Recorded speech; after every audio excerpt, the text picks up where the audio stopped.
Woo! Welcome, all you beautiful souls, to the first ever Jesus dance. I'm Aaron Smith, and I'm going to be hosting this, I guess. I've been chosen to host it. And I want to do a little introduction about what this is all about. So this idea came from Greg Muller, who's not even here, which is so perfect because that's how Jesus rolls. But yeah, so the way it started is, so basically this is the premise of it, my understanding of it. So we have a Sundance Film Festival that started in the 1970s. What's his face started that? Robert Redford. It's kind of just a celebration of film. And that was going great and stuff. And then there's all these guys, these independent filmmakers that were trying to get into the Sundance Film Festival, but they were getting rejected. They're saying, there's no room for you here, metaphorically. And we may have read something about that in the book of, the book called the New Testament of the Bible, about someone saying, there's no room for you here. You got to go somewhere else. So what happened is these guys started their own film festival called Slam Dance Film Festival. And it was kind of like, they call it slam because they're slamming on Sundance. And it's kind of a countercultural movement to, hey, we're independent. We do our thing. We're not mainstream. And now they've kind of become a big thing.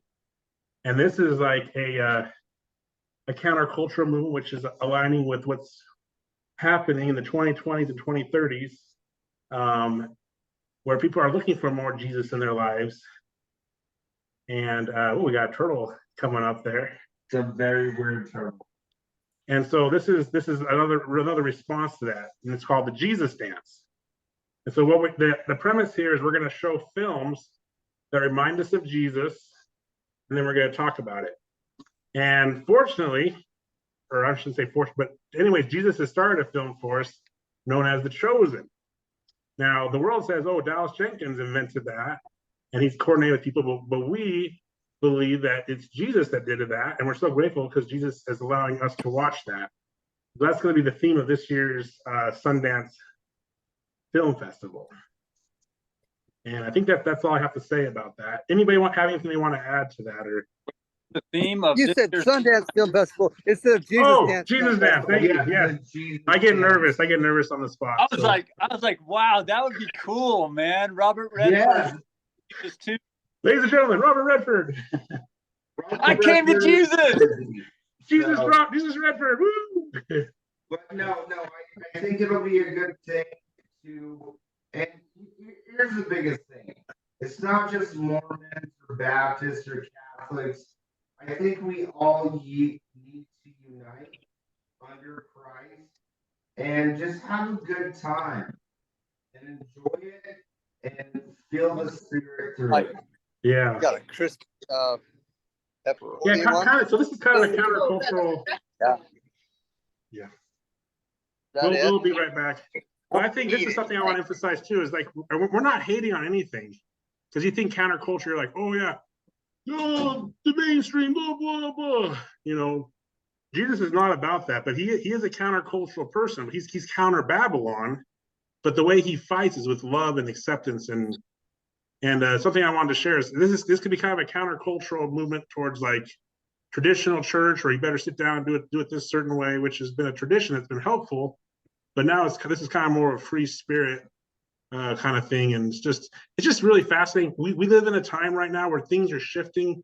We're in the age of the internet. I mean, we don't even know what's going to happen, and we're preparing for what I believe is Zion. We're preparing for his second coming in the city that he built on the hill, and the evolution of humanity is what I think. And any thoughts anybody wants to share?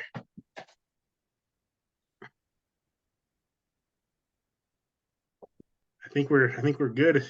Anybody have anything they wanted to share to that? Otherwise, we'll move on to watching the movie, and Andy will teach us about common consent. I'll just say real quick, I loved it. I mean, I feel strongly that there's something very important happening. That the things that me and my best friend's mom used to always teach us about the last days. She used to tell scriptures, and we used to always just love listening to them and stuff like that. And now, we're seeing it happen. And one of the great things that I've learned as lighter comes darker, and in the comes the other way too, as darker comes lighter. So as we come to this this final time on the earth, the thing that makes it all work, the thing that helps us all bear fruit is Jesus. Yes. And it's really cool. This is the last thing I want to say on that part. I'll let you whatever. No, yeah. It's really cool because I just feel to share it. When I knew Aaron, and I haven't met some people like Greg and stuff, but I knew Aaron. I knew him from, when we were both at a same college together. And I thought he was a great guy. I didn't know him that well, but then I started seeing him post these things, and I thought he's, it's like, oh, I probably ought to stay away from him because this is my first, because he's kind of acting a little radical.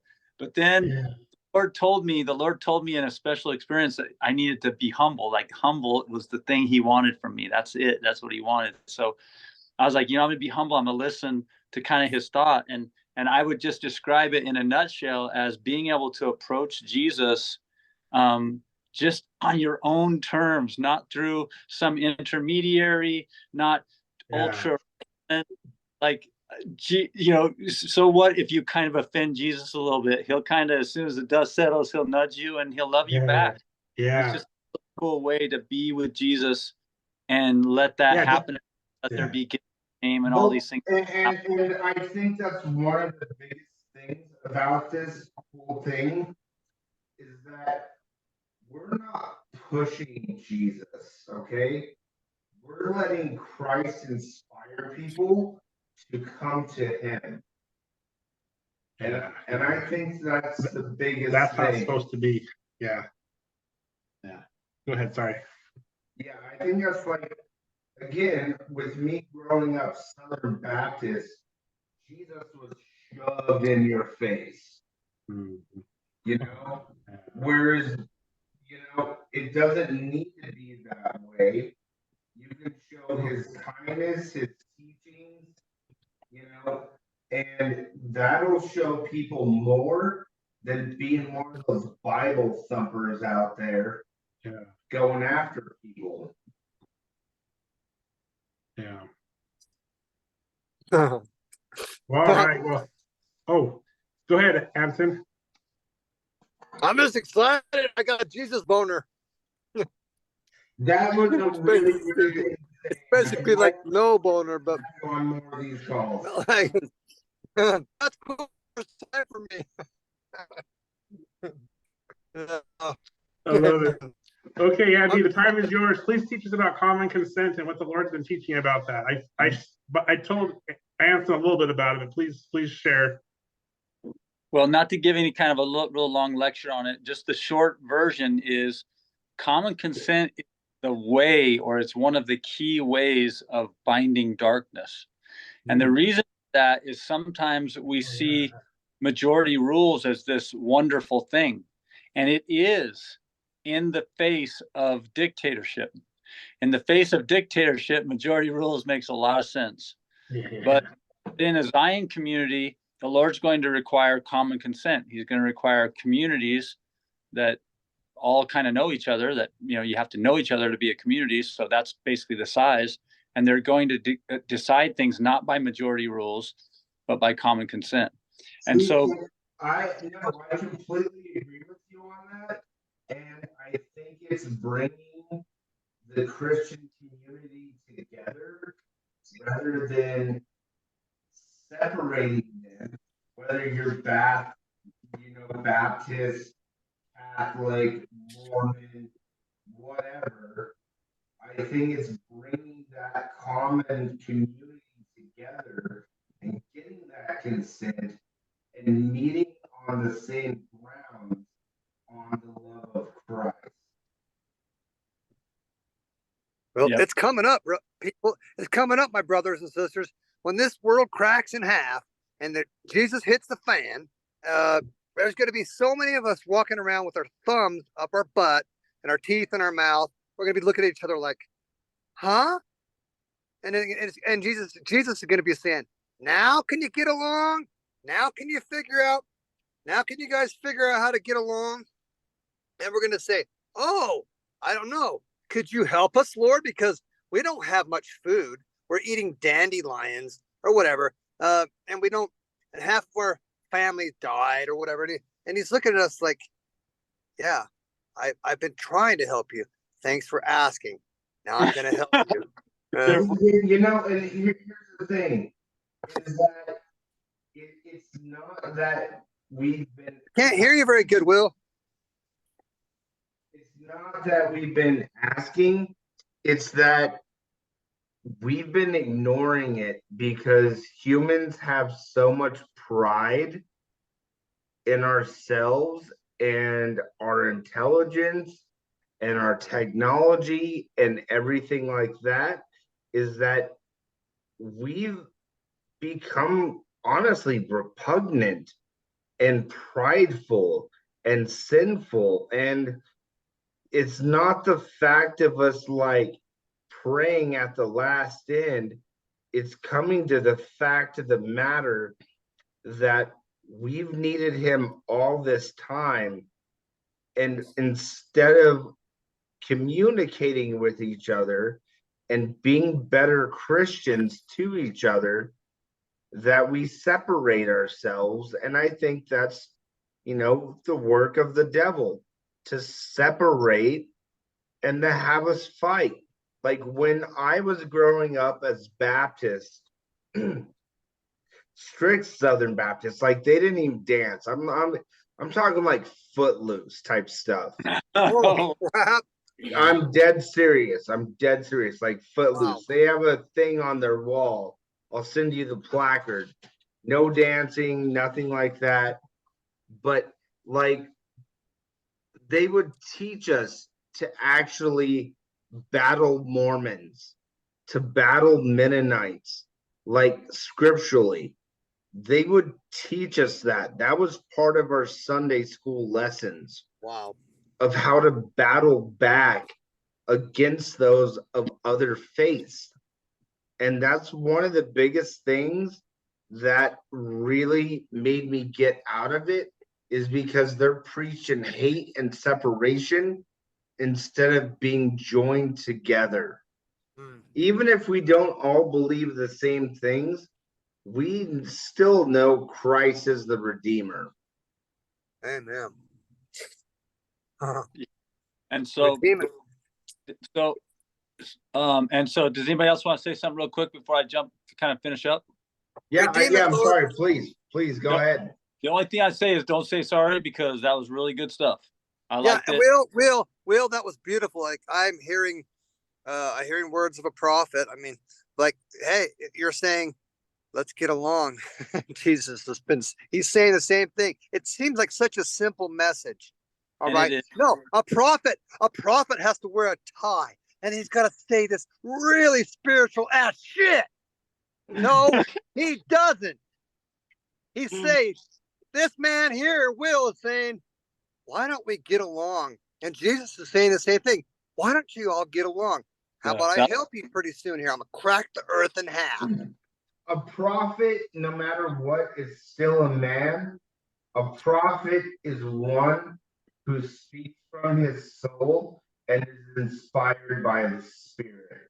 That's what a prophet is. And you just didn't. I thank you for that. Yeah, me too. So the other thing just kind of recap.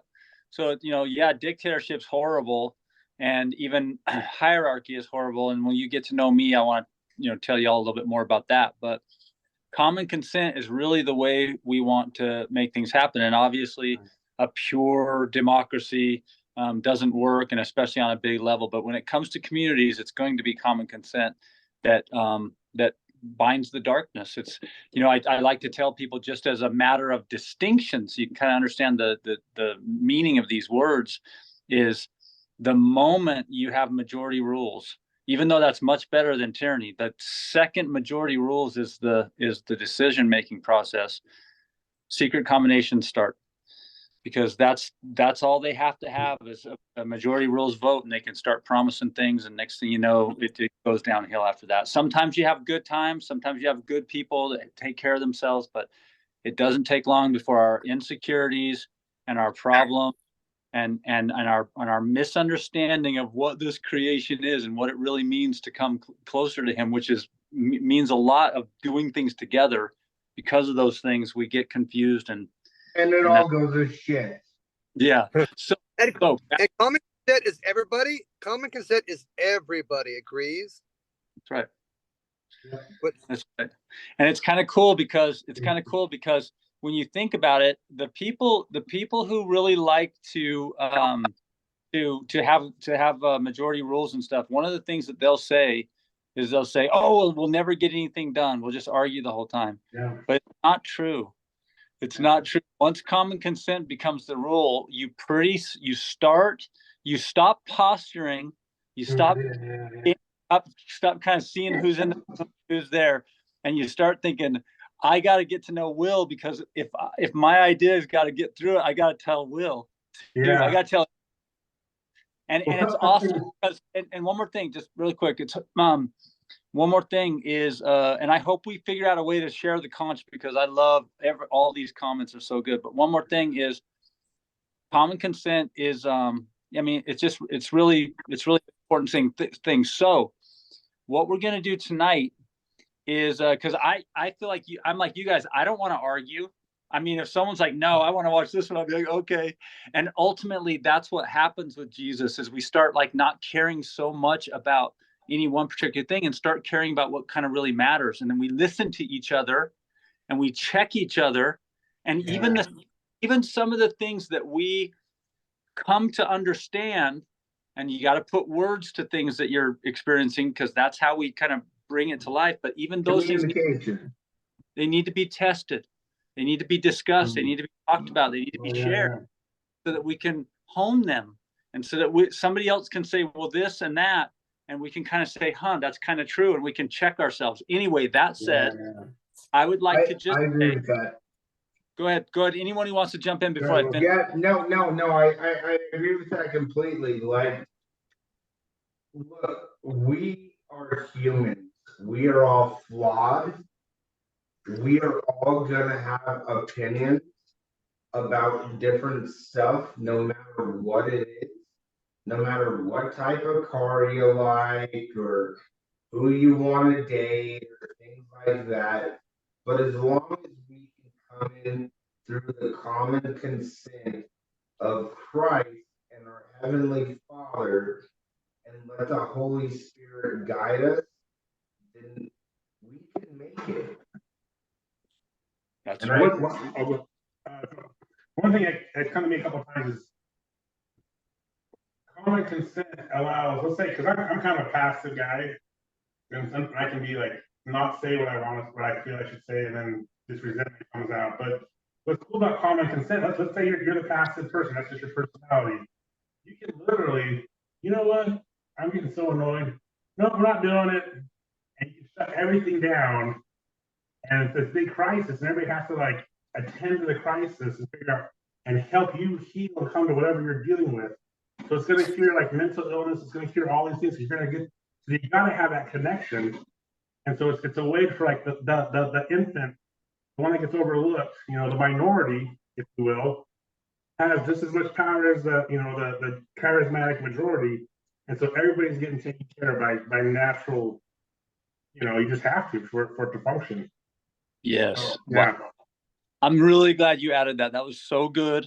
I'm glad this is being recorded. Really quick, before I kind of finish up this portion of it and we talk about the chosen stuff, Will or Anson, or does anybody want to like say anything?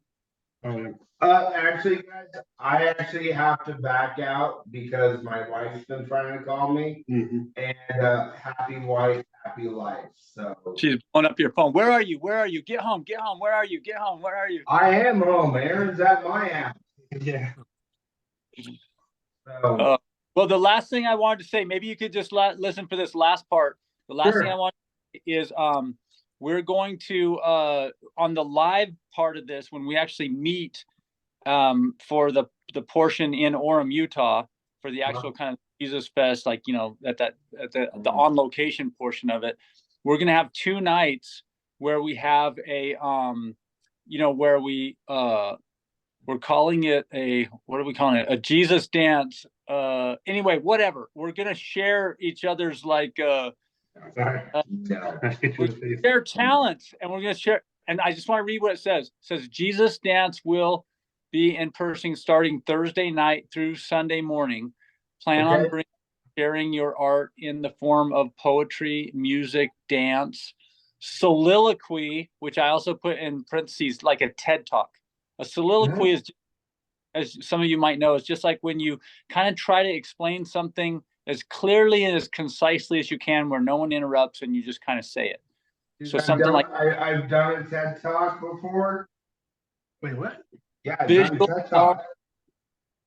Oh, nice, dude. Yeah. Just real quick to finish this, so that your mind, just so that your mind can be open. So like a soliloquy is what I'm talking about. Visual art, led readings. That means you might say, hey, it's my turn. I just want to read this paragraph in this book and see what you guys think. Led readings, photography, check these pictures out. Be careful which ones you bring. Although I'm pretty racy, so. Oh, buddy, you haven't met me yet. Adventure stories, personal experiences of trauma and joy. Okay, with that, you have not met me. So with that said, just to make sure I get my job done that Aaron asked me to do, there are three chosen episodes that just kind of stand out to me as maybe to consider. But I'm going to narrow it down to two, so I'm not trying to bully or whatever. Okay. But on season 1, episode 7, that's when Nicodemus finally has his meeting with Jesus. That's when, that whole thing that we've always read growing up in the New Testament in Matthew, we finally see it happen, and it is just beautiful. The other one that I would just like to throw out there for consideration is season 3, episode 3. This is when Jesus goes back to his hometown, and they purposely show him being awkward and stuff, that there's no way this could be the Messiah. And then what he does fulfills prophecy in his own hometown. So those are the two I'd like to put out there. Are there any others that you guys think might be good to watch tonight? First one. The first one. The first one you said? No, the first one that you sent me over YouTube. I don't remember. It was the one where he was like crippled and walking, and the sheep. Oh yeah. That was like that's actually season 1. That was actually the very first one they ever made. That okay. Chosen.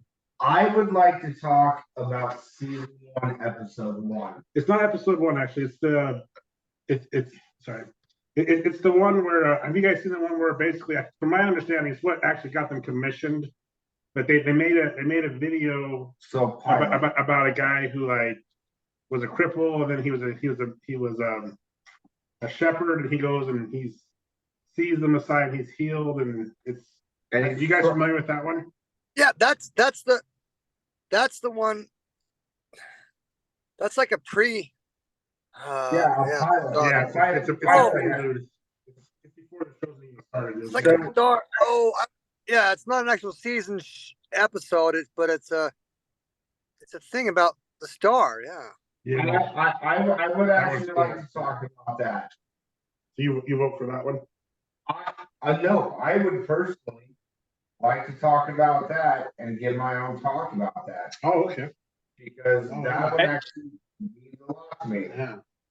And Will, real quick, just so that I can kind of make sure we're on the same page.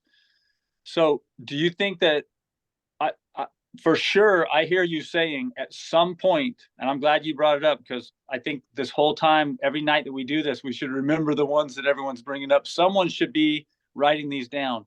But for tonight, real quick, Will, that's not what I'm asking. For tonight, are you saying we should watch this little special bonus episode as our one for tonight, which is cool? Yes. Or saying just whenever, or kind of what are you thinking? I'm thinking that is the one that I would like to talk about the first night, because I think it shares so much and I can personally relate to it. So I think I could actually give a pretty decent talk about it. I mean, I've already talked to Aaron about it. Should we watch it first and then hear your remarks about it and then discuss it? Yeah, please. Okay, so real quick, just because I've had experience like trying to kind of control the groups, so not control, but help conversation. Anson, what are your thoughts? Because I love the ones that I mentioned, but I kind of like this idea too. What are you thinking? Yeah, I like this idea too. Okay, cool. What about you, Aaron? What's the question? Question, even though there's a couple other cool episodes on the table, I feel good about doing what Will said. I do. Yeah, I do, honestly. Okay, and then can I just say something else? As a matter of, I like it. Thanks, Will. This is going to be awesome. As a matter of like kind of housekeeping, my recommendation, unless Aaron has a better idea, is that we should commit to like don't get distracted, and that we'll meet back in however long that episode is. We'll meet back in 40 minutes. That's enough time to go pee, grab a drink and watch it. Because if we're trying to watch it on these devices, it might be tough. But if we promise to come back at a time, I think we can build a fun discussion. Sure. Yeah, no, I agree. I agree completely. That means I got to be able to find that sucker. I'll have Aaron. Just go to the Angel app. Go to the Angel app. Yeah, do you have the Angel app, Anson? Yeah. Yeah, okay. It's probably going to be in the extras, I would guess. If you find it, Aaron, when you find it, text me what it's called. I should be able to share it. I should be able to share it to you. Share it, I think. See if it's on there real quick and share it with everybody. Yeah, and we can see how long it's going to be too. I think it's like 43 minutes. 43 minutes. 43 minutes. I remember it. I actually remember it. It was one. It really touched me too. Yeah, it's a beautiful one. Yeah, I could actually just listen to Will talk about it and what it means to him right now. But if 21 minutes. But if you 21 extras in the app, I'll talk to you share. I have everybody's text. I'll put it in the group. Yeah, but that'll give me like let's get about 40 minutes. That way I can call my wife back. So because she'll kill me. So but Will try to watch it. Everybody, just my suggestion. Everybody try to watch it again, because during like I know we might have some distractions, but like try to freaking watch it, because it'll be fresh. It'll be more fresh on our minds. Yeah, no, I agree. I agree completely. Agree. 100%. How do we get back to the Zoom meeting? Just click back on the link. It should work, I think. Okay. Yeah, it should work. I can throw it back in the chat too. Hey, wow, that's amazing. Meeting back based on the length of the film. What time are we meeting back? 10:10. It's 21 minutes. Yeah. Let's do 10. 10 o'clock. 10 will work. Yeah, 10 o'clock. That way I can take notes and everything else. Okay. Okay. See you guys. All right. Later, guys. Nice to meet you. Okay. Likewise.